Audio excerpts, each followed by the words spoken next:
A school building bathed in the warm, orange glow of a setting sun. The school bell chimes, marking the end of another day. The sunlight hits the windows of the school, reflecting a peaceful evening, but inside, the atmosphere is thick with tension. A girl with chestnut hair and wide, surprised eyes stands there, blushing. She tucks a strand of hair behind her ear. I like you. Our guy, a heavy-set student with a round face and a nervous expression, stares back. His cheeks are flushed red. I like you, he repeats, his voice trembling slightly. Since the first time I saw you. Our boy is flabbergasted. His eyes widen, sweat beading on his forehead. His heart must be pounding like a jackhammer. He stammers, and, ever since we've been friends. He takes a breath, clenching his fist. I have liked you, Dayun. The girl, Dayun, covers her mouth, her eyes widening in shock. Ah, our poor fella freezes. The silence is deafening. Shadows cast over his face as the realization hits him. She looks down, her expression pained. I'm sorry. Our guy stands there, utterly staggered. It must be really awkward for someone you don't like to confess, she says, trying to let him down easy. Our guy blinks. No, no. She waves her hands frantically. Don't like you. It's absolutely not like that. She clasps her hands together, looking earnest. Saiwoo, you are kind and... She pauses, searching for words. Really, good-looking, talented, and fun. Really. Our boy stands there, his large frame casting a long shadow. He looks at his clenched fist. He knows the truth. Why would I hate you? The scene shifts abruptly. The sound of water splashing. A soccer field. High school boys are playing soccer in the evening light. A basketball hoop comes into view. A handsome, dark-haired student stands there, looking concerned. What happened? He asks. There's probably no need to ask. He sees a ghostly figure trudging away. It's our guy, Saiwoo, looking like his soul has left his body. He walks with heavy steps, a literal ghost graphic floating out of his mouth. The handsome friend catches up. Well, wasn't that what you were prepared for? Tears stream down our boy's face. He looks like a kicked puppy. She wants to focus on her studies. The handsome friend sighs, a small smile playing on his lips. That girl, she should at least make a better excuse. She can't even study well. Our guy continues to cry, looking up at the sky. Instead, why me? Suddenly, a red streak cuts through the air. A soccer ball, moving at Mach speed. Smack. It slams right into our poor fella's face. He goes down hard. Hey, sorry, are you okay? A student in a soccer uniform runs over. Our guy is being supported by his handsome friend. He looks dazed. Why am I like this? The handsome friend looks at him, his expression turning serious. Indeed, it is the greatest mystery in your life. He continues, it's not that you dislike exercising, and, it's not even that you can't. We see a flashback of our guy playing basketball, jumping for a rebound with surprising agility for his size. With every meal, you meticulously calculate the calories. A tray of food is shown, tiny portions of greens, a bit of tofu, very strict. If people who are on a diet could follow even half of what you do, then, no one in the world would get fat. He arrives home. Thud, he steps into the entryway. He walks past a framed photo of his family. Genes, he mutters. It would have been rather nice if that was true. He looks at the photo. A young, chubby version of himself stands next to his parents. Even though it feels unfair, I could have given up already. He picks up the photo. Whether in the past or now, my mother, who has always complimented me about my beauty as a matter of course. He touches the glass over his father's image. I have never seen my father in person. However, I have heard many stories. A flashback shows a massive, muscular man in a wrestling ring, arms raised in victory. My father was a very famous wrestler. Although his period of activity was short, his record and strength were truly overwhelming. Back in the present, our guy stares at a salad. According to my mom, I'm not overweight. Fighting my son. Diet is good, but seeing a healthy appearance is the best. He looks angry. I just have a physique where muscles would develop just by breathing. So irritating. Seriously. He slams his hand on the desk. That's right. What's the meaning of a diet that doesn't even work? He goes to the kitchen, turning on the gas stove. He boils eggs. How many years have I been dieting without any results? Instead of continuing to be stressed for nothing, I'd rather eat as much as I want. He grabs a bag of snacks. He tries to tear it open. His face turns red. He strains. Rip, the bag explodes. He stabs a tomato with a fork. Damn it. He eats aggressively. Later that night, the city lights are glowing. Our guy is out running again. He's panting heavily. He checks his phone. Current distance 4 kilometers. He's running through a park. He's moving fast. This is faster than the average record. He thinks back to the rejection. Diyun's face. Never. I will never give up. He sprints harder, his face twisted in determination. The screen fades to white, and the title card appears, Goblin's Night. We cut back to the night run. He's under a street lamp. Current distance 15.4 kilometers. He stops, hands on his knees, gasping for air. Updating the personal record. I ran too far without even realizing it. He looks around. He's on a bridge he doesn't recognize. Fog is rolling in. But this place, was there a place like this? It's my first time seeing it. He pulls out his phone. Well, if I turn on the map app, it should show where I am. Suddenly, a voice echoes from the darkness. You are indeed fast. Our guy freezes, growing up like a little pig. Our guy turns around. A figure is floating in the air behind him. Still, it seems like you can't deceive your bloodline. It's an old man with wild white hair and a beard, wearing traditional robes. His eyes glow purple. He lands softly. Our guy is stunned. The old man strikes the ground with his staff. Thud. A shockwave ripples out. Our guy is knocked back. He tumbles onto the ground. What happened? He looks up. The old man looms over him. A massive, shadowy sack floats behind him. At first glance, he seemed to be 5 to 6 meters tall. Our guy thinks, terrified. Are you okay? Our guy asks, trembling. The old man chuckles darkly. There's no need to be scared like that. I didn't come to devour you. He steps closer. I'm Grandpa Mangti, taking care of the yokai in this peninsula, playing the role of divine judge. Our guy is confused. What? The old man's eyes narrow. From the looks of it, it seems you know nothing at all. Well, it's okay. There's no need to say much. He reaches out. Come with me, will you? Suddenly, the giant sack behind the old man opens up like a black hole. Whoosh! It sucks our guy in. He screams. He's wrapped in the fabric of the sack, swirling around in a vortex of purple energy. He's crushed, twisted. What is this? He lands hard on a stone floor. Thud. He looks up. The sky is a deep, blood-red crimson. A massive moon hangs above, surrounded by strange, floating islands. He's in a courtyard of an ancient palace. What in the world, going on? He clutches his head. He looks up and gasps. Welcome to the world of yokai, Grandpa Mangti announces. Our guy looks around. The air is filled with purple mist. Look around from left to right, and confirm carefully with your own eyes. Do you see it? Our guy looks. In the shadows, hundreds of monstrous eyes are staring back at him. Demonic shapes, giant skeletons, beasts with glowing maws. All of us gathered here. The residents of this world are yokai. Our guy is sweating bullets. Once, humans feared them, regarded them as gods, and worshipped them, the old man explains. The silhouettes of terrifying demons are shown. Now they are merely considered superstitions and exist only as imaginary beings. Once every 666 years, the Great Festival is held to select the King of Yokai. A jagged, shadowy crown appears on screen. All yokai clans existing in the entire world, including the Korean peninsula, must select and send out young yokai with outstanding talents as candidates.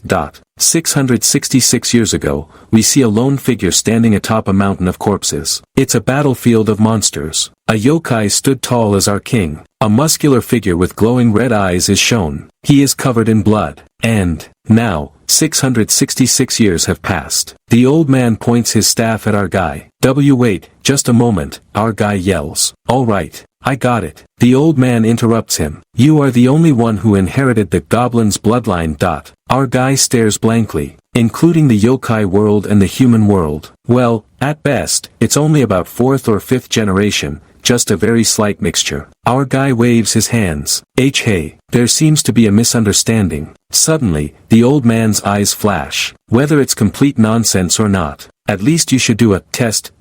Really, old man? A deep, guttural voice interrupts. A massive, hulking monster steps forward. It has gray skin, a demon mask on its belt, and a mouth that stretches unnaturally wide. I see. If you win, you can eat him. The monster grins, revealing rows of razor-sharp teeth. Its long tongue lolls out. A system window appears. Big mouth yokai, Jiagugwi. Okay, the monster growls. After 666 years, human meat. I can't miss this chance. It lunges at our guy. Boom! Our guy screams. The monster brings a massive fist down. Our guy tries to dodge, but the shockwave sends him flying. He crashes into the ground. The monster doesn't let up. It grabs our guy and slams him down. Smash! Our guy coughs up blood. He's being ragdolled. Even if you've inherited the blood of a goblin, we can't give the right to the festival to an ordinary human being. The old man watches coldly. So, prove it, if you want to live. Our guy is lying in a crater, battered and bloody. The monster raises its foot to stomp on him. A heartbeat. Our guy's eyes snap open. They are glowing pink. Blue veins bulge on his arms. His hoodie rips apart.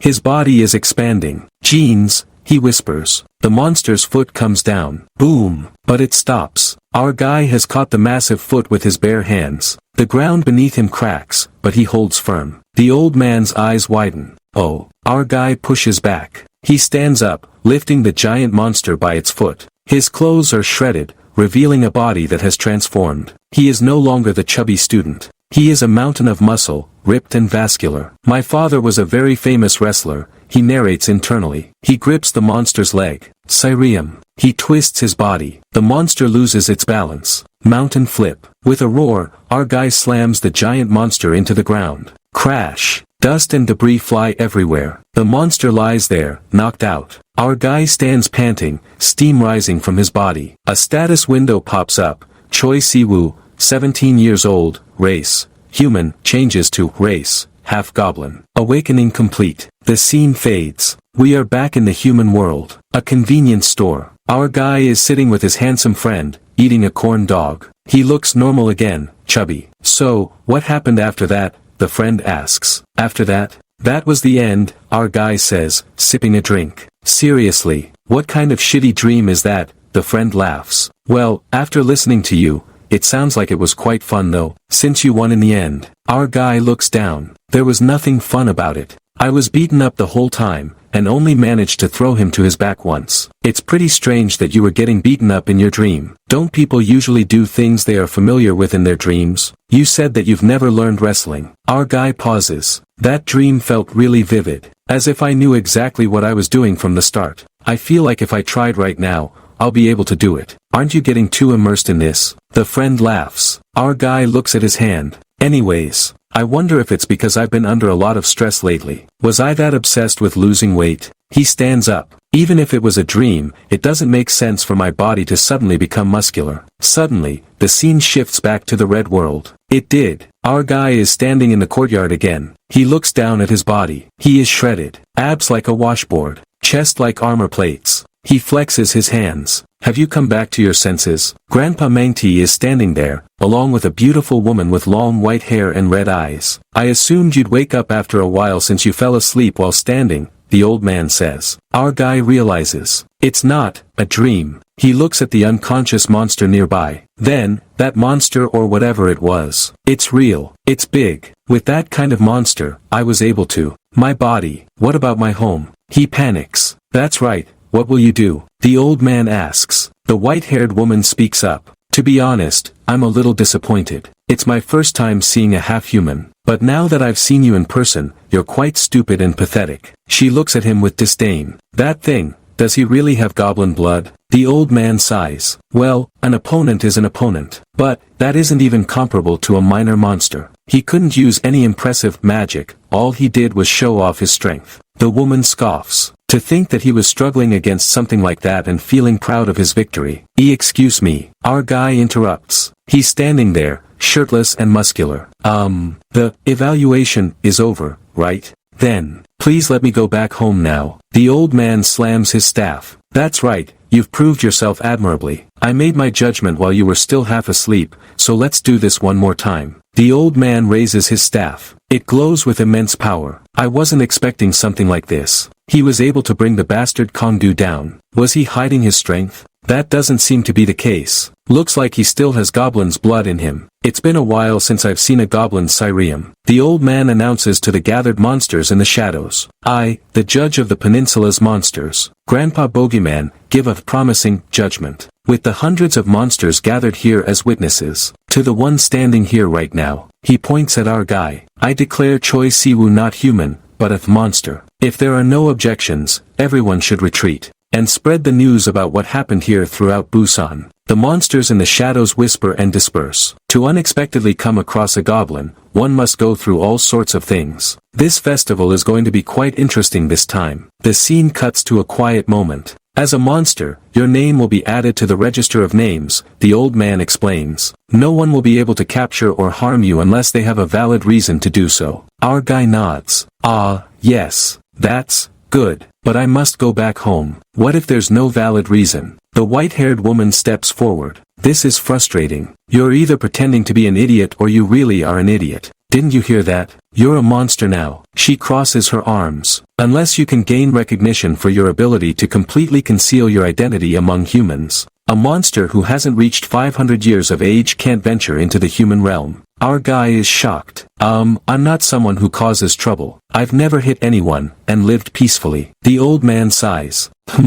Well, if you don't understand, I guess I have no choice. His eyes glow purple again. But to kill you. He rushes at our guy with terrifying speed. Our guy flinches. The old man stops just inches from his face. It was a feint. It's not a dream. The old man explains the history. 666 years ago, a yokai stood tall as our king, and the newly crowned king, for some reason, didn't seem to like that fact. On the day he ascended to the throne, the king wrote down a new law using the blood of the monsters that he had killed. Restricted. Because of that restriction, we were prohibited from harming humans and even revealing ourselves or approaching them. Because of this, humans are no longer scared of us. Rather, they are oblivious to our existence. They simply think of us as whimsical and fictional creatures from stories. But even that won't last for long now. In half a year, the current king's 666-year reign will come to an end, and he will abdicate. The law that he established will be rewritten as well. The old man looks grave.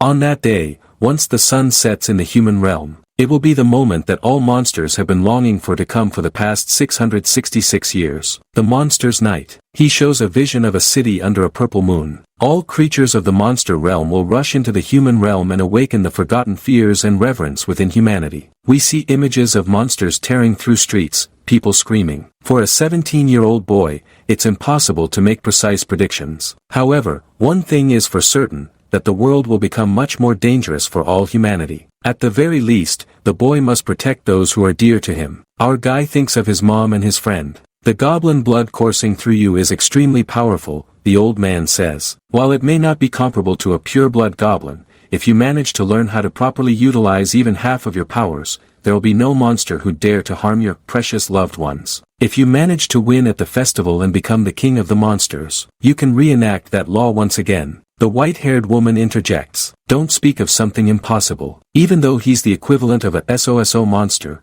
someone like him has no chance of surviving in the festival, you know. The old man smiles. Come to think of it, I haven't introduced her yet. Let me introduce her to you. Her name is Silwa. Just like you, a child who is going to participate in the festival on behalf of her own people. Silwa flips her hair. Ha, why tell him my name? I won't be seeing him again after this. Besides, I didn't come here to introduce myself to someone like him. She glares at the old man. You said you would take the qualification test to enter the human realm, didn't you? If you go back on your word, I think I might just get angry. The old man explains, that child is in a similar situation as you. Despite being quite young, she wants to enter the human realm. I keep putting off dealing with her because I already have a lot on my plate. But she keeps on insisting to let her take the test. Our guy asks, didn't he say that the monsters would be able to enter the human realm in 6 months? In any case, you should take a look at her today. In the first place, why do I have to take this test? Silwa complains. Whether it's transformation magic or monster force, there are countless monsters that are weaker than me have been dormant for 500 years. I'm aware of that. That's why it's difficult to hastily judge your qualifications. To avoid being exposed among humans, not only basic skills but you must also have patience and self-control. Silwa crosses her arms. I understand what you're trying to say, so I hope this isn't just an excuse to avoid having to deal with me. Nonsense. I wouldn't have called you here if that's what I was thinking. With the festival just around the corner and the old law set to expire in 6 months, why would I want to indulge in your whims when I'm so busy? However, this must be fortunate timing. There couldn't be a better opportunity to see if you could blend in with humans, without any trouble aside from this one. The old man points at our guy. As you've already seen, Choi Siwoo is a human. There is no better way to judge your qualifications than this. Sealwa realizes what he means. Wait, could it be? I will give you until the end of the month. Teach him the basics of being a monster, including transformation magic. If I see that you've made a certain amount of progress after a month, I'll judge the two of you as qualified to venture into the human realm. Our guy blinks. Exclamation point. Sealwa explodes. Don't say something so ridiculous. What am I supposed to teach someone like him in just a month? It would have been better if you had said outright that you couldn't give it to me. The old man shrugs. If that's what you think, then you'll only have to wait 6 months. There's no harm in doing that. What's the difference if you leave a month earlier anyway? Whether you give up here or decide to teach him, it's entirely up to you. He disappears in a cloud of purple smoke. Poof. Personally, I believe that it's quite possible. His voice fades away. Sealwa and our guy are left alone in the courtyard. Sealwa sighs. I know this will be a useless question, but I'll ask it anyway. Do you know what Monster Force is? Our guy shakes his head. I don't know. I see. I have no choice. She summons a massive, demonic aura. It takes the shape of a giant, 9-tailed fox head behind her. Little fox. That little one is mine. The giant fox spirit snarls. Our guy is terrified. Where did the old man go off to? The fight isn't over yet. Sealwa steps forward. Ah, you're really a clingy one. Because of lowly beings like you, monsters are insulted by humans. She attacks. You fucking bitch. Wait, who said that? The big mouth yokai has woken up. He's still there. You fucking bitch. The monster screams. Sealwa doesn't even look at him. She waves her hand. Unlike humans, where there is no superiority between races, for monsters, there's a significant difference in terms of species and lineage. The difference among monsters is determined by the disparity between their average potential and the specific skills and abilities that each species possesses, which creates their distinct class within the monster realm. Now that pureblood goblins have disappeared, opinions differ on which bloodline deserves to be referred to as the highest class in the Korean peninsula. But if they put aside their pride, many monsters would reluctantly give the same answer. The big mouth yokai charges at her, swinging his chains. Sealwa smiles. Those wicked beasts. The foxes who hide their 9 tails, are said to be the closest to the pinnacle of the monsters on the Korean peninsula. She unleashes her tails. They are made of pure energy. She binds the giant monster instantly. Keep doing what you're doing, she says calmly. Our guy watches, mesmerized. A series of surreal scenes before his eyes. But the boy no longer groaned, just standing there frozen in surprise. Won't help him in his current situation. Sealwa turns to him. You saw that, right? This is magic. It's the ability to consume and use energy and forces. There are 2 types of magic. It's divided into unique magic and acquired magic. I am sure you already know what the first unique magic is. An example is the Goblin Sirium, a race-specific ability that your bloodline remembers. To use it, you don't have to learn anything special, and it's as easy as breathing when you get the hang of it. But in the case of acquired magic, it is different. Any monster can use it as long as they learn it. Learning and training are essential for that. She points at the bound monster. You see this guy who's stuck, right? He neglected his training because of his natural size and strength, and now he gets humiliated by a simple binding. He's just a sample of things that are grossly inferior to me. Anyway, now that it has come to this, I'm gonna teach you. Let me be clear in advance. I don't like annoying processes. If the results are not worth my time, you'll feel my wrath. So if you're not ready, I recommend you give up now. It will be hard for someone like you who was a human a few minutes ago. You might really lose your life if you disappoint me. Our guy swallows hard. Even so, if you will teach me, I'll do my best or die trying. I really need to learn no matter what. Sealwa smirks. I am not in a place where I can worry about the future. Alright, I think you'll likely fail, but it's better than not trying at all. Then shall we have our meal first? Meal? Our guy asks. As I said, it takes consuming forces to perform magic. The power of all the inhabitants of this monster world. But you won't have a lot right now. Normally, it accumulates naturally just by breathing in the air of the monster world and eating food and water, but you just arrived today in this monster world. Nothing would have accumulated with only your normal diet of the human world. So the power you've had since birth is probably all you have. You're hungry, right? After all that hard work, I'm sure you must starve. Our guy touches his stomach. No, well, I don't feel that hungry right now. Suddenly, his stomach growls. Gurgle. Pain shoots through him. His eyes flash red. He clutches his chest. This is. I told you. You have very little force left in you. You've probably got only a handful left. That one piggyback ride must have exhausted everything. It is a typical depletion of the force. Sealwa walks over to him. Well, the solution to your problem is simple. Do you see that guy? She points to the bound big mouth yokai. There are rules among monsters. If the judge declared the winner of the formal duel, the right to life and death of the loser is in the hands of the winner. To eat the defeated monster and consume his force. That's the most effective and simple way to get the force. She smiles cruelly. With his size, he'll be a good meal for you. Your hunger will go away afterwards. Our guy stares at the monster. His vision goes red.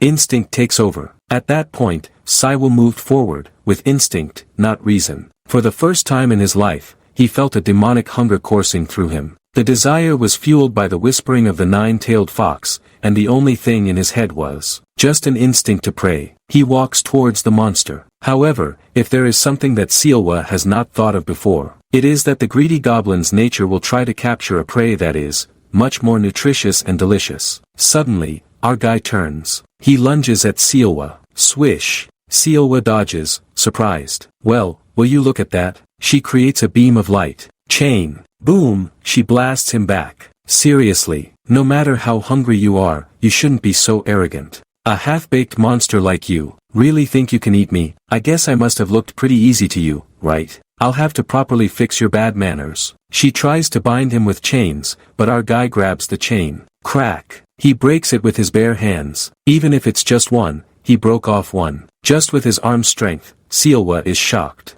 Our guy roars and smashes the ground. Boom. Even if you're half-baked, a goblin is still a goblin. That's what you want to show, is it? Sealwa gets serious. Alright, I acknowledge you. She fires multiple energy blasts. Asterisk thud. Thud, asterisk. Our guy dodges and weaves, getting closer. He reaches for her. Summon. Blessed Great Demon King. One fist. She punches him squarely in the face with a giant spectral fist. Wham! He goes flying. But this is all there is to it. No matter how cost-effective it is, it looks like his magic is finally reaching its limit. If we keep at it like this, in the end, he's going to keep going until his body breaks apart. Really, it can't be helped. Our guy gets up again. He summons something. Dark energy swirls around his arm. It forms a massive, spiked club. Goblin's club unique magic. Thundering strike. He swings the giant shadowy club. Sealwa blocks it with her tails. Clang. I can't believe it. Even if it's just one arm, it's possible to fight against the great prostrating demon emperor. Our guy swings again. Whoosh. A tool that freely changes forms according to its user's will and purpose. That's why in the past, when the goblins were alive and well, monsters would call the goblin's club a weapon that can become anything.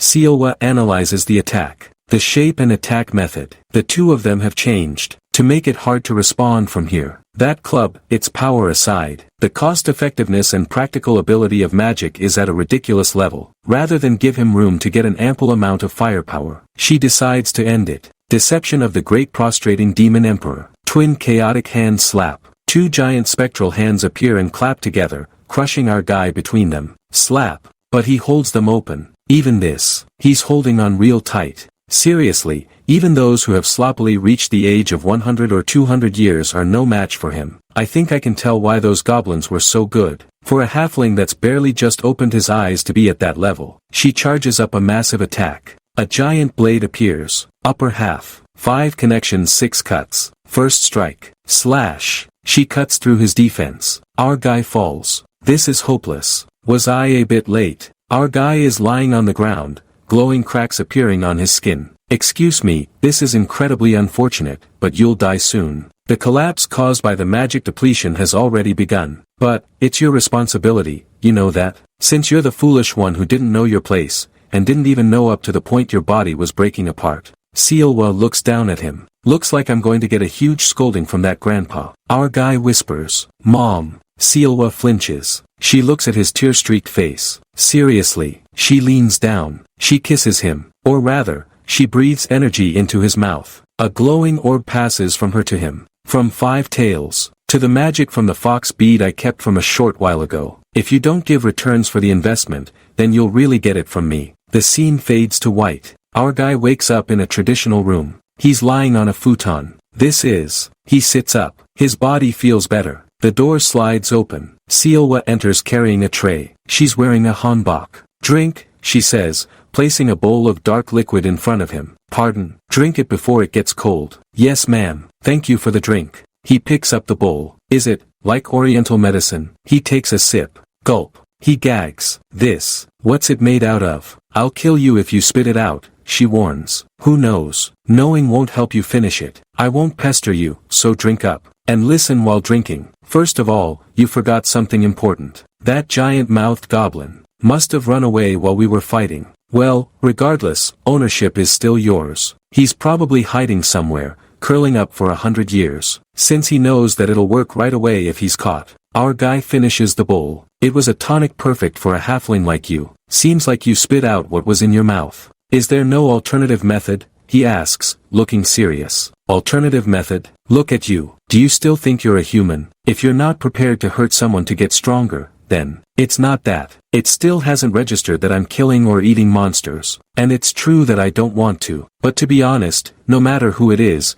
in my point of view, they're all dangerous monsters who hurt people. He clenches his fists. If I don't do things correctly, in a few months, the people I know will face a terrible fate. If I need to kill, I'll kill. And if I need to eat them, I will. I've already told you. I'll do my utmost. I asked if there was an alternative method, not because I wouldn't eat them. I'm asking just in case there isn't another chance for it. Sealwa looks surprised. Well, I've already told you, but the most effective way to increase your monster force is to eat other monsters. However, as far as it goes, it's only possible when it's a duel the both of you have agreed upon. You were a special case. Since if there's no rule like that, weak fellows will be caught and eaten and won't survive. Additionally, easy prey won't come to you anymore. Even if you're a halfling, countless monsters saw that you're a goblin who knows a bit of Syrium. And rumors about you have probably spread everywhere. Fellows who you'll easily be able to eat won't want to fight you. The ones who'll come to you will be the opposite. We see images of terrifying, powerful demons. They'll be monsters you won't be able to handle at your level. Sealwa stands up. But, well, if you've lost a pheasant, you should boil and eat a chicken instead. No, come outside. I have a present for you. They go to the courtyard. That present is. A giant, rabid werewolf-like creature is chained up. It's foaming at the mouth. What do you think? It's okay, right? Sealwa asks cheerfully. Isn't that a monster? Well, it is and it isn't. Technically speaking, it lost its rights as a monster. Their causes are all different, but some monsters lose their sense of reasoning and lose themselves to their instincts. You were just like that, weren't you? However, in cases where they aren't lucky as you and do something they can't undo, we stigmatize them as beasts, not monsters, and we deprive them of their rights as monsters. Shudderwock. That's what we call them in the Korean peninsula. Why are you just staring like that? I told you, didn't I? It's a beast that's lost its sense of reasoning. The beast snaps its chains. Snap. It lunges at our guy. Our guy doesn't flinch. He dodges. At first, I thought he'd freeze and hesitate, leading him to get beaten up. But he's using his body better than I expected. Did I underestimate him? Sealwa thinks. However, even so, he must just be running away for as long as possible. His opponent is originally from the Fire Dog family and made a name for himself. However, because of his greed of wanting to represent his family in the festival, he was found guilty of forcefully kidnapping monsters and eating them. He surpassed his limit and couldn't handle the monster force, so he went crazy. The Fire Dog attacks relentlessly, scratches, bites. Our guy is weaving through the attacks. As expected, is he unable to swing the club consciously? Well, it's not like I expected anything different. This isn't a fight I'm expecting Saiwu to win. Even though he lost his sense of reasoning, he's an opponent whose physical ability is one level higher. Moreover, he's not compatible with the grabbing and throwing aspect of Syrium. It was a cruel but definitive method to awaken his instinct that only comes out when he's on the brink of death. But, suddenly, our guy stops dodging. He steps in. He throws a punch. A clean, technical jab. Pow! Ha! Sealwa is confused. He follows up with a cross. Smack. Then a kick. Whack. He is pummeling the beast with precise, martial arts combinations. Wow! Your athleticism is better than I thought. Flashback to a boxing gym in the human world. A coach is holding pads for our guy. Sorry. To be honest, because you said your goal was to lose weight, I didn't think it'd be this good. Do you have any thoughts on learning boxing properly? Our guy, sweating in his hoodie. When I lose weight, I'll think about it. Coach, wait. Hey, you punk. You'll naturally lose it if you're consistent. Let's do it for just 6 months. If you're willing, this brother will take care of your diet and training. With your skill, you could definitely aim for competitions. Oh, and your weight will naturally shed off your body too. Our guy, it'd be nice if boxing had an effect. Back to the fight. Our guy is glowing with purple energy. Unlike others who trained in martial arts, the boy's goal was not physical strength or fighting. I want to lose weight was his ordinary, simple, yet desperate concern. Despite his consistent effort, it never came to fruition. But the boy never gave up. He lands a devastating axe kick. Crash. Since the upper grades of elementary school, the types of sports he's done total to 16. Among them, 7 of them were combat sports. Although the training periods were short and his weight loss didn't reach his goal, his efforts and his natural-born athleticism as a goblin made him perfectly absorb all the skills from those 7 combat sports. He delivers a final, glowing punch to the beast's jaw. Boom! Does this make sense? Siwa gasps. The beast collapses. Our guy stands over it, panting. He wipes sweat from his forehead. But, he looks down at the unconscious monster dog. How am I supposed to eat this? A massive, wolf-like beast lies defeated on the ground, blood pooling around its muzzle. Standing over it is our boy, Choi Siwoo, shirtless, his body glistening with sweat and defined by a newly carved set of abs. He is panting heavily, staring at his hands in disbelief. Perched casually on the tiled roof above him is a woman with flowing white hair and crimson eyes, dressed in traditional robes. She looks down with a critical gaze. She speaks, her voice echoing with authority. Is that martial arts? I hope that isn't the kind of power he had from the start. It's a technique created by humans in the end, as it isn't made to match a monster's body and strength. She analyzes him internally. It hasn't even been long since he's gained a monster's body either. But in an actual fight, he was able to cleanly get a sense of things and use it. More than I thought, his potential is. She trails off, impressed. Siwa looks up, breaking her train of thought. So what more do I need to do from here now? For the time being, I do think I've won. He gestures to the downed beast. Surely I won't have to eat it to clean it up exactly like us. The woman smiles, a sharp, dangerous expression. Well, of course that isn't it. First, we should talk after you've definitely won, yes. Siwa blinks, confused. Question mark. Suddenly, a sickening crunch tears through the air. The unconscious wolf monster lunges up, its jaws clamping tight around Siwa's neck and shoulder. Blood sprays violently, painting the air crimson. Siwa's eyes go wide in shock. The beast thrashes, slamming Siwa into the ground. He is dragged, mauled, and thrown across the courtyard. He crashes into the dirt, clutching his bleeding shoulder. The wolf growls, rising to its full height, saliva and blood dripping from its fangs. Siwa is trembling, clutching his chest. The pain is blinding. The white-haired woman watches calmly. How come? I'm sure there'd even be more than enough time left after you respond. She lectures him while he bleeds. The biggest reason why humans are scared of getting injured isn't because of the pain. Loss. Fear that a part of one's body may either be permanently deformed or completely lost altogether. It's one of the primal fears that living organisms called humans are born with, and is enough of a reason to cause a 17-year-old boy to have a panic.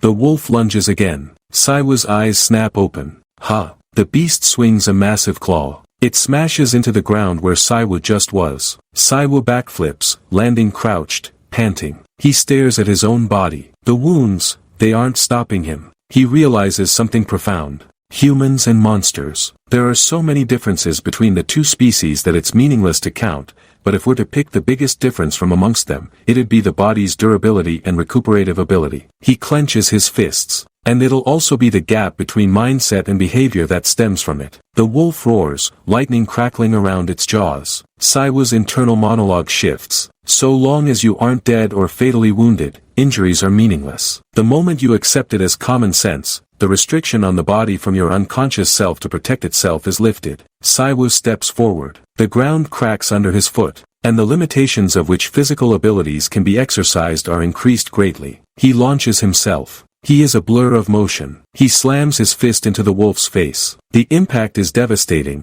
sending a shockwave of purple energy rippling outward. Siwa lands, looking at his fist. My arm feels like it's going to break, but it definitely did pay off. The blows have gotten several times stronger, much more than compared to before. As the rebound I'd get from just swinging my fist and felt like I was getting hit by a car. He looks at the wolf, which is already twitching, trying to stand. But, I'm not the only one here with the ability to regenerate. Siwa takes a fighting stance. If I think about what just happened, I don't think it'll be weird if it happens AG. This marks the end. The white-haired woman interrupts. The blows you landed earlier were stuck in well. The location, as well as the force. Although it won't die, it won't be able to recover immediately and get back up. She walks over. So what do you think? The feeling of not losing all sense of rationality and using magic with a sound mind for the first time in your life. Saiwu points at himself. I used magic. I didn't particularly do anything though. She explains. Using magic isn't a grandiose thing. Even if it isn't high-level magic, magic can be used in various ways, you see. Even my body rapidly regenerated due to the fact I had used magic. She leans in. Even the last fist you swung was the result of the magic used in addition to your physical ability. Besides the fact that you simply struck powerfully, is there anything else that you felt? Saiwu holds his chest.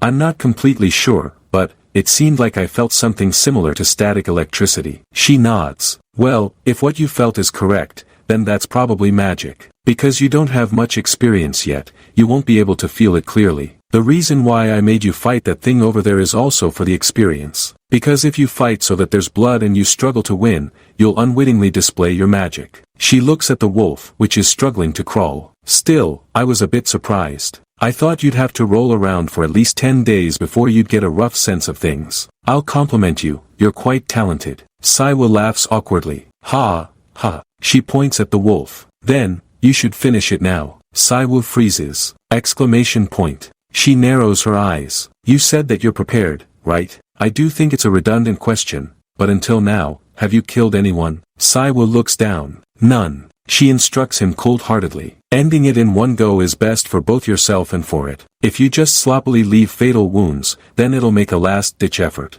The screen focuses on the wolf's muscular abdomen, above the belly button. For the majority of humanoid monsters, it's the pressure point, as well as the internal cinnabar that monsters store their magic. Gathering your magic, pierce it in one swing. She adds, everything's hard during the first try. Saiwu steps forward. He looks at his bare foot, then at the wolf. The wolf stares back with terrified eyes. Saiwu thinks, much less this task, in order to gain the weight, if you're killing anyone and consuming them, whatever the reason or justification may be, very few will feel any sort of resistance. We see a flashback of Saiwu in his human life, overweight, walking with his mother. Saiwu snaps back to reality. He strikes. A spray of blood hits the wall. The woman asks, you grabbed something in your fist, right? Open your fist. Saiwu opens his hand. A glowing purple orb sits in his palm. That's the internal cinnabar I spoke of earlier. It's an item also called the magic bead. If you swallow that, the owner's magic will become yours. Saiwu swallows it with a gulp. He waits. I swallowed it like she said, but isn't anything going to happen immediately after? It's weird. Originally, there should be something like, bam, bam, boom, as soon as you swallow it though. Suddenly, a black crow lands on his shoulder. Saiwu screams. What the heck is this? The air warps. A girl with dark braided hair and feather-like clothes steps out of the shadows. She smiles brightly. What brings you here out of the blue? The white-haired woman asks. I'm sure you don't have any business with me either. The girl pouts. How disappointing. Amongst friends, do we really have to have a reason to meet? Although it's true that I came because I have some business. She looks at Saiwu. So, are you the half-goblin from the rumors? She bows slightly. Nice to meet you, I'm Solmi. I'm a friend who's played with Sealwa over there since we were younger. Saiwu stammers. Oh, a pleasure. I am Choi Saiwu. Sealwa asks, so what's the business? Solmi explains. As you're also aware, I've been going about, working part-time under Grandpa Bogeyman. Saiwu is confused. Part-time? What's that? Solmi clarifies. Oh, it means taking in workers. It's something the humans say. Since you're the one who caught those two demons, I've come instead of Grandpa to handle the settlement and give the reward for catching them. Sealwa waves her hand. I'm fine, so give it all to him. Since he's the one who knocked them out alone, he's more than qualified. Solmi looks at Saiwu with sparkling eyes. I know.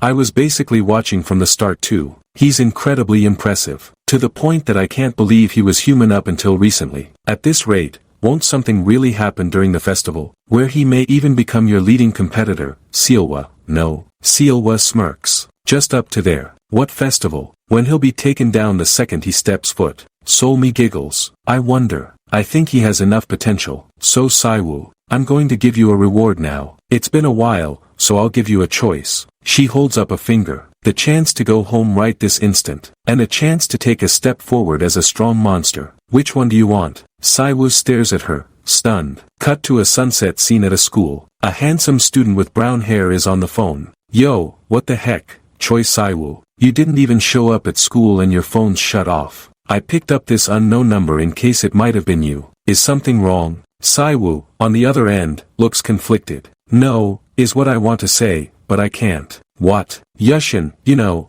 I have a really crazy favor to ask you. It's okay if you don't do it if you think it's too much. Yushin sighs. Is what I can't say. Yushin, I really only have you. Yushin replies, just tell me what it is already. Saiwoo hesitates. So, what? What kind of bullshit are you spouting? Yo, Choi Saiwoo, where the hell are you right now? Saiwoo makes up a lie. Right now well, no, I have some unavoidable circumstances. My mom's going to go crazy if she finds out that I disappeared for a month without absolutely anything. Your mom's family, that traditional martial arts training center in Anong, or something like that. Phrase it so that I went there for exactly just a month to really lose weight. I thought you knew this already, but that isn't a place that just accepts regular people. Yushin rubs his temple. Yeah, I know. It's really absurd and outrageous, and I know that it's an inconvenience. But I really have no other choice, which is why I'm asking you, Yushin. Yushin gives in. Alright. Instead, let me ask you one thing. You said that you can't talk about the reason. If by chance, you're acting like that because you think I wouldn't believe you,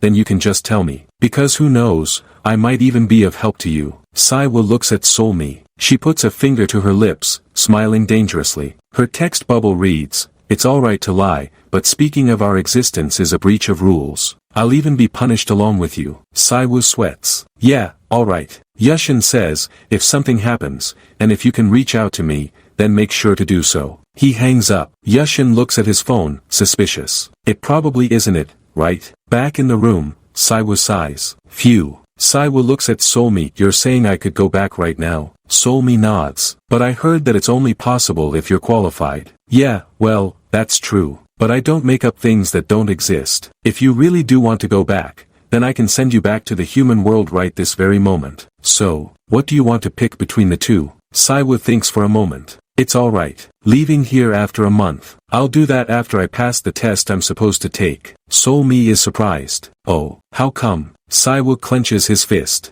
If I don't learn things properly right now, then something a lot worse than not being able to go home will happen. He remembers the wolf biting his throat. With the fight that just happened, I'm convinced once more that I must have the power to respond to such situations. So, I've decided that I'll hone my abilities further as a monster. That's the R. He stops, noticing Solmi is trying to suppress laughter. Dope. She giggles. What you said just now was really, it was so much cooler than I had expected. Like a protagonist. She gives him a thumbs up. Saiwoo blushes. You having fun? Sealwa interjects. Teasing a kid with a choice that doesn't even exist. Just give him what you need to already. There's no way that'd be the reward, you idiot. Sealwa explains to Saiwoo. It's this punk's bad habit. Often leading others on for no reason and sounding them out. We call something like that a test. To know the other's personality, as well as what kind of mindset they have. Humans get to know each other by asking these sorts of questions. Solmi pouts. You didn't finish reading the book I gave you last time, right? Saiwoo thinks, indeed, this person, from her way of speaking to her vibe,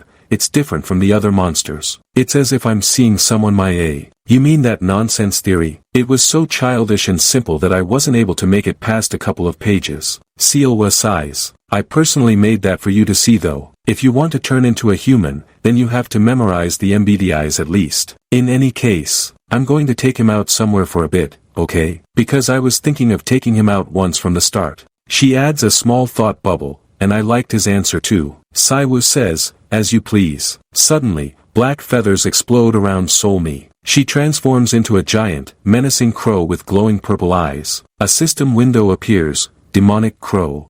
Her voice resonates. I said that I don't make up things that don't exist, right? I'm a monster that has the right to go back and forth to the human world. Under the condition, you are responsible for everything that happens once every 6 months. For a single day, I'm able to take an unqualified monster out into the human world. She looks at Saiwoo. You'll probably feel quite nauseous, but I'm sure you can handle that much, can't you? Saiwoo stammers, what? Then, I'll be back. She grabs him and flies off into the red sky. Later, in the human world. Saiwoo hands a smartphone back to Solmi. Thank you for letting me borrow your phone. Thanks to you, I was able to alleviate my worries, to an extent. Solmi is sitting in a computer chair in Saiwoo's room. I'm glad that it was helpful, but will you really be alright with just one call to your friend? There's still some time left, and it'll be better if you see your family once too. Saiwoo looks down. My family only consists of my mother now, and it just so happens that she left town on a business trip. Truthfully, I think that's a bit of a relief, really. If she was home, then she would have made quite a fuss instead. Solmi asks, is there something you'd like to eat? It's a bit minor to call it a repayment, but I'll buy dinner. Saiwoo smiles. Really? That's great. There was something that I really wanted to try. It was something I wanted to try since the first time I made my trip to the human world. It was a bit too hard for me to eat, so I haven't had a single opportunity to eat it until now. He looks at her intensely. What is it? You know. Cut to Solmi cooking in the kitchen. She is making a full Korean meal. I tried to set up the table with everything I had at home, but will you really be satisfied with just this? Solmi is munching happily. Yeah, I'm pretty satisfied though. I've always really wanted to try homemade food since long ago. Since the only human food I've ever tried are things I've bought myself, as well as school food. Saiwoo asks, school food? Since I attend school, do you know Hojung High? Solmi's eyes widen. Really? That's right next to my school. I've been attending since the beginning of this year, but I didn't have a friend that I'm close enough with to visit their home. Saiwoo thinks, from her personality alone,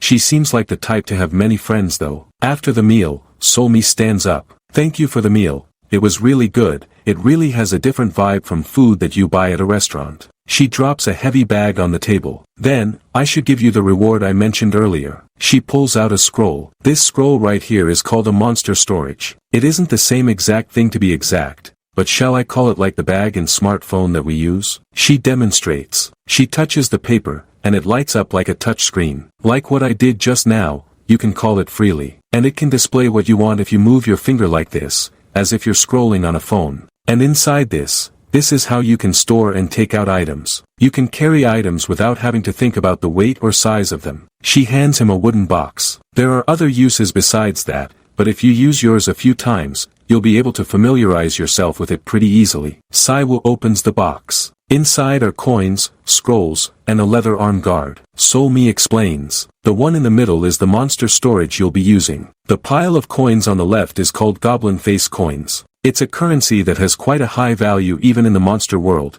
and the 40 niang you just received is quite a sizable amount, so use it carefully. And lastly, the item on the right is the goblin treasure that's been passed down. They're items that can display various abilities by imbuing monster force. Saiwoo holds up the arm guard. You know, how those old human folk tales, stuff like that occasionally pop up. Solmi nods. Typically, it's only standard to be given goblin face coins as a reward for catching a shutterwalk. But seeing how he told me to pack this along too, looks like Grandpa Bogeyman has some high hopes for you. High hopes, probably means in regards to the great festival, right? To pick the king of the monsters. Saiwoo listens intently. Of course, although we aren't to the extent of humans, we monsters also do feel a sense of belonging towards their region. If a monster from the Korean peninsula becomes the monster king, that'll be something to boast about. Moreover, I heard that it was regrettable during the most recent great festival too. A monster from the Korean peninsula almost became the king. Solmi continues, yeah,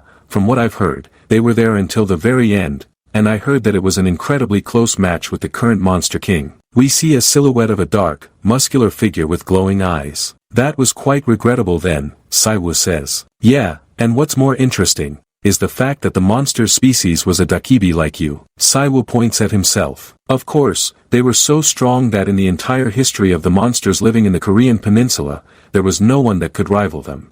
He looks at the arm guard in his hands. Even hearing that, I didn't even know I was a monster until yesterday. Truthfully, there's still a part of me that wonders what this all is. I think I spend every minute thinking that I wish I could wake up quickly if this was just a dream. Solmi comforts him. Really? You've adapted quite quickly and quite well for someone who says that though. Even when I met you for the first time earlier and heard your resolve, you left quite an impression. Did you know that? And while you've made your resolve, it might not be so bad to set your goal a bit higher too. Solmi leans over the table, smiling. Humans, being threatened by the resetting of laws with the change of rulers. That's what you're afraid of. If that's the case, then you can be the monster king. and maintain the current rules for the next 666 years. Saiwu is stunned. May I ask you a question? Yup, whatever you want. It feels like I've made a human friend. If you're curious about something, then I'll try to answer to the best of my knowledge. Saiwu points at the scroll on the table. It isn't much, but the Shutterwalk monster storage next to you. Just now, it's been flashing like that. The scroll is glowing red with the word emergency. Soulme freezes. Oh, this? It's an emergency call order. It reaches out to the monsters in the area whenever there's a serious emergency situation. If an emergency call order is sent down in the human world, the only reason why that would happen is because some monster broke the rules or they harmed a human, you see. But, well, something like this hasn't happened once in the past few decades. There's no way an emergency call order would.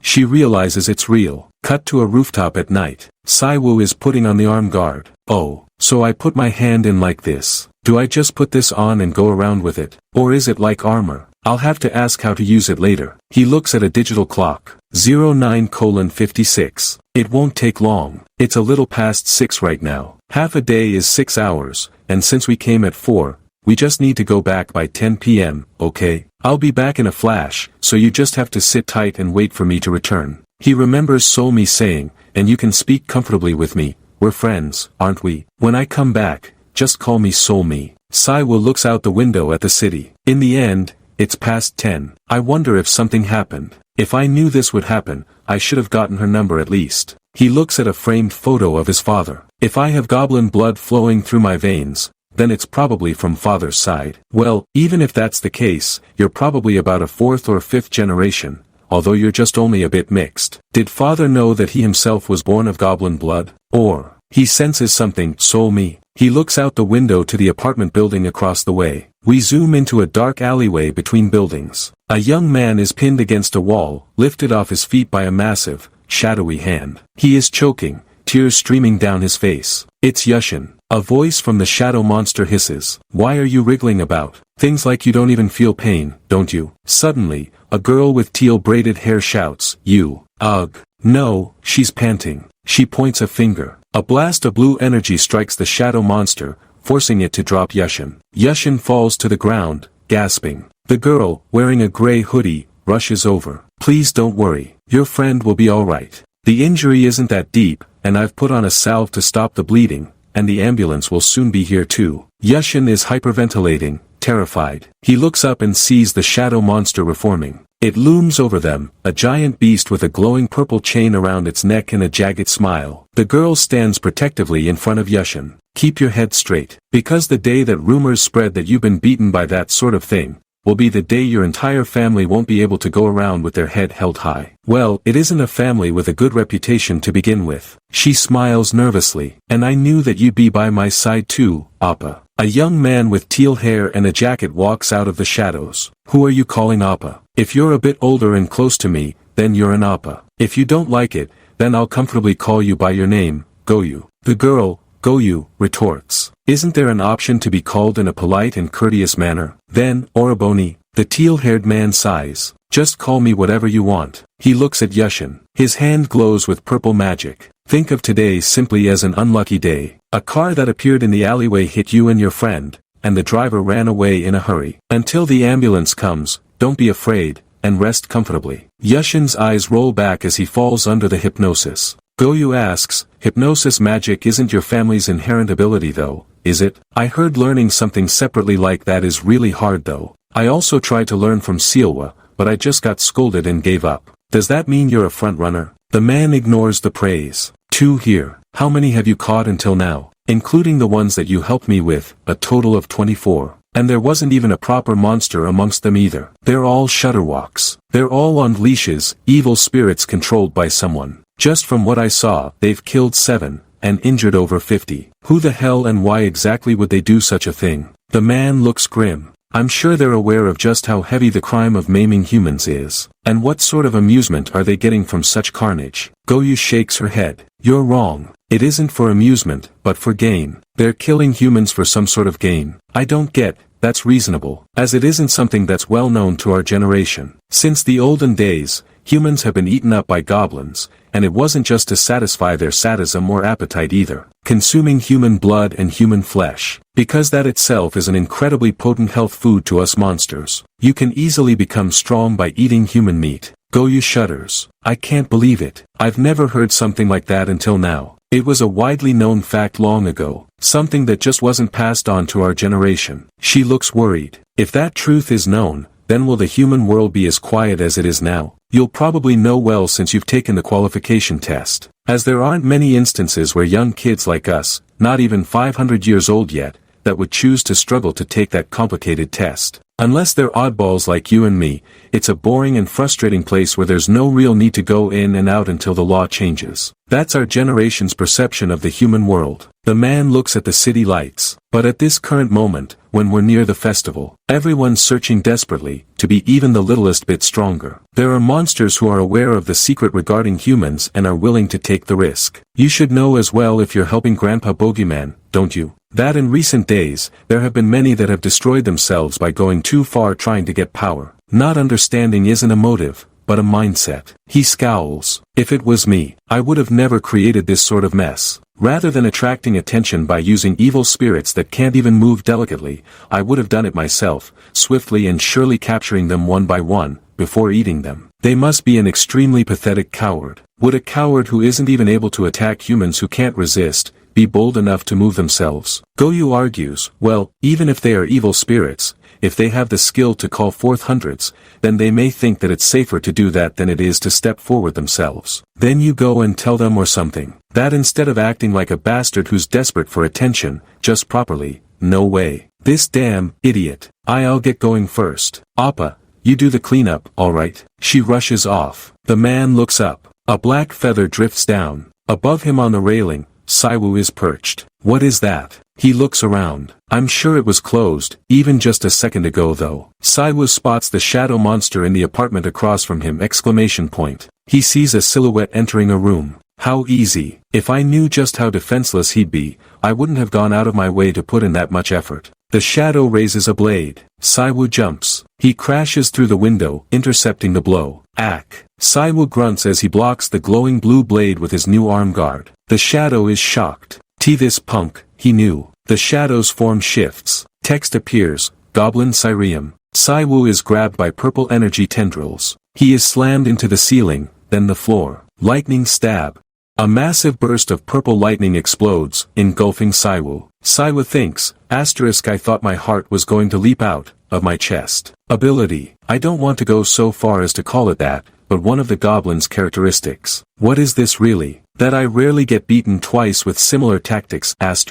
He grabs the shadow and hurls it out the window. They both plummet. Saiwu lands in a crouch. Who? He looks up. A man in a suit is standing there, but a massive, ethereal snake tail is coiled around him. The man in the suit smiles, his tongue forked like a snake. A monster that harms humans and, soul me, who hasn't returned. Wouldn't it have been nice if you had just croaked after one toss, kiddo? Saiwu glares at him. The main culprit of both problems is the man standing before him. The boy understood that it was all because of a monster. The snake man hisses. It's just a nuisance if you struggle. And because on top of that, he had a hunch. That right now, he was facing an absurd danger. A giant purple snake avatar manifests behind the man, towering over the buildings. Well, shall I give you one chance? Just let yourself be eaten by me without uttering a word. Saiwu flinches. Don't look at me like that. Since it isn't something that'll ever negatively impact you. You and I have quite the class difference as monsters. You'll just die more painfully if you struggle,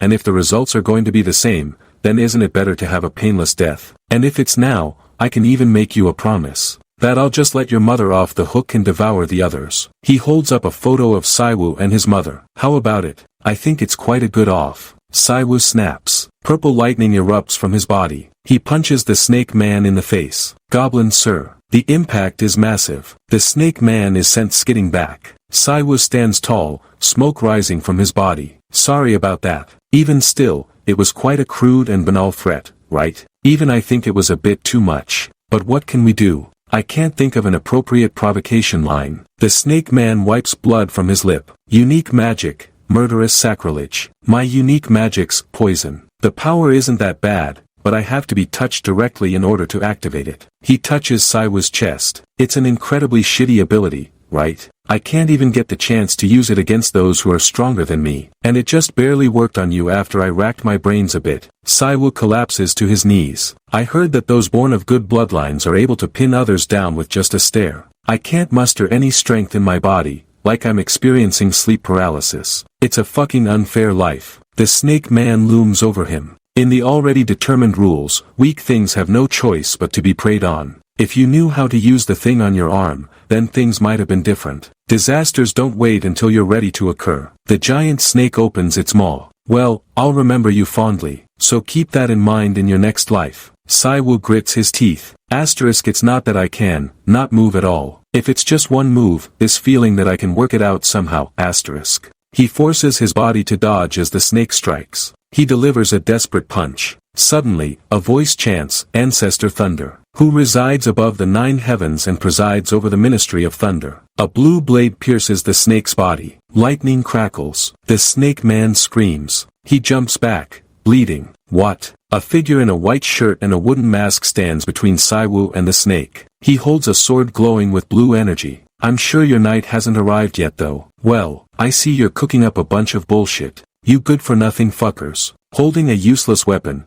isn't deepening your voice and talking a human exorcist specialty? Where do they even teach people how to talk like that? The snake man sweats. I did buy some time, but it wasn't to the point that I'd get caught though. How did he catch wind and get here already? No, besides that, this punk's dangerous. He's on a whole different level from those ambiguous shamans. The masked man readies his sword. To leave or not leave. If I drag things out any longer, it'll really be over for me. That crow girl was also quite difficult, but if even that punk shows up, then I'll never be able to beat him, even if I came back from the dead. The snake man curses, how fucking shitty. He turns and flees, disappearing into the shadows. The masked man sighs. If I could, I really wanted to save this until the festival. He summons a massive shadow beast to chase the snake. No, the snake summoned it to block him. The shadow beast roars. Pretty great, huh? When he was sane, he was someone who spread his name far and wide in the West. Though I'm not sure how he ended up in that state, that body was a deity-class monster by nature. Have fun playing with him. He's a pretty good match for a bastard who's crazy about looking good. Then, shall I finish the meal before I was interrupted? The shadow beast charges, a glowing core in its chest. The masked man strikes. A beam of blue light obliterates the shadow beast in an instant. The masked man lands. He takes off his mask. What were you doing, H? I still can't believe it, even after hearing your voice. That's what I want to ask you. Can you recognize my voice? Choi Saiwa. Saiwa stares at him. Just what the hell is that look? Well, it's a really long story. It's Yushin. Saiwa,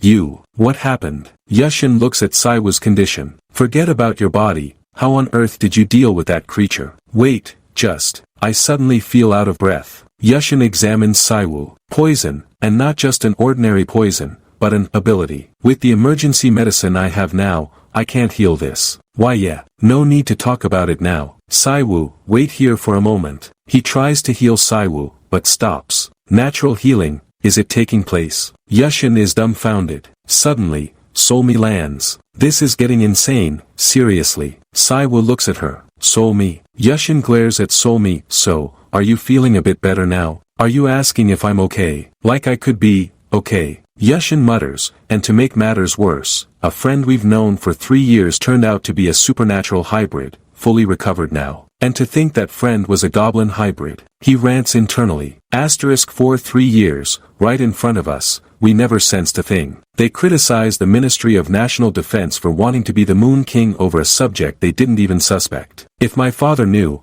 he'd probably laugh and say I'm a clueless fool. But still, I'm a cheap one, asterisk. He asks Saiwa, your house, you never told me exactly what kind of training center it was, huh? Saiwa laughs nervously. Yeah. Yushin sighs. It's our family duty to train and eradicate supernatural creatures. If not, I'd just be treated like a crazy bastard. Well, that's true. But there's only 6 months left now. 6 months, so Yushin also knows about the ancestral ceremony. Saiwa asks, so, is this kind of thing common? Supernatural beings coming to the human world and harming people? Yushin shakes his head. It wasn't that common. In fact, you could say it was quite rare. If they were just fighting among themselves, I wouldn't mind. But for supernatural entities to attack humans, it's been a handful of times in the past 100 years. But the story has changed a bit recently. How recently? For yokai, humans are the ultimate power-up. Yokai who want to become kings have crossed the line. Now they're not only consuming virtues but devouring humans. Since a month ago,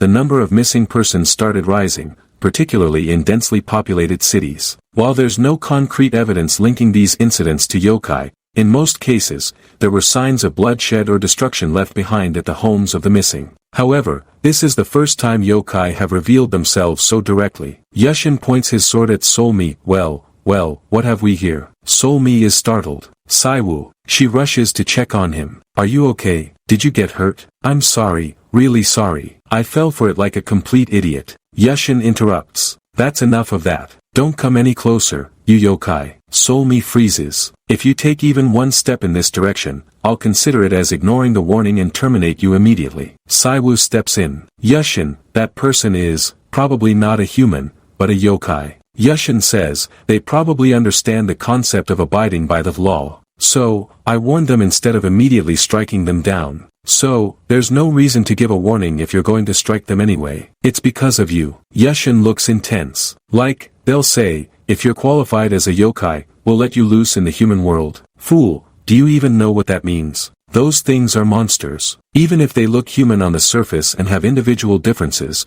their true nature remains the same. Consumed by power and slaughter, they're monsters that even devour their own kind, including my fellow beings. No matter how mixed that blood may be, you're still human, Choi Saiwu. This place is your home. You don't need the monster's permission to be here. Let alone getting kidnapped forcibly. You're saying you need to become a monster to stay home? That's some nonsense that makes zero sense. Never. No matter what happens, I can't let you go. Solmi looks terrified. I can somewhat grasp what's being said. Certainly, from Saiwu's perspective, all of this seems like an unreasonable calamity. However, Saiwu is already listed in the ledger of the supernatural. Regardless of his stance, he's a clear resident of the supernatural realm. Setting aside right and wrong, such a violation of the rules will bring about the worst consequences. For Saiwu and even for his shaman friend. She thinks, we have to resolve this before things escalate any further. I'll escape with Saiwu, doing my best not to hurt each other. But, can I? Just looking at the aura around him, I know he's a strong person. Maybe Seilwa or Goyu could handle this,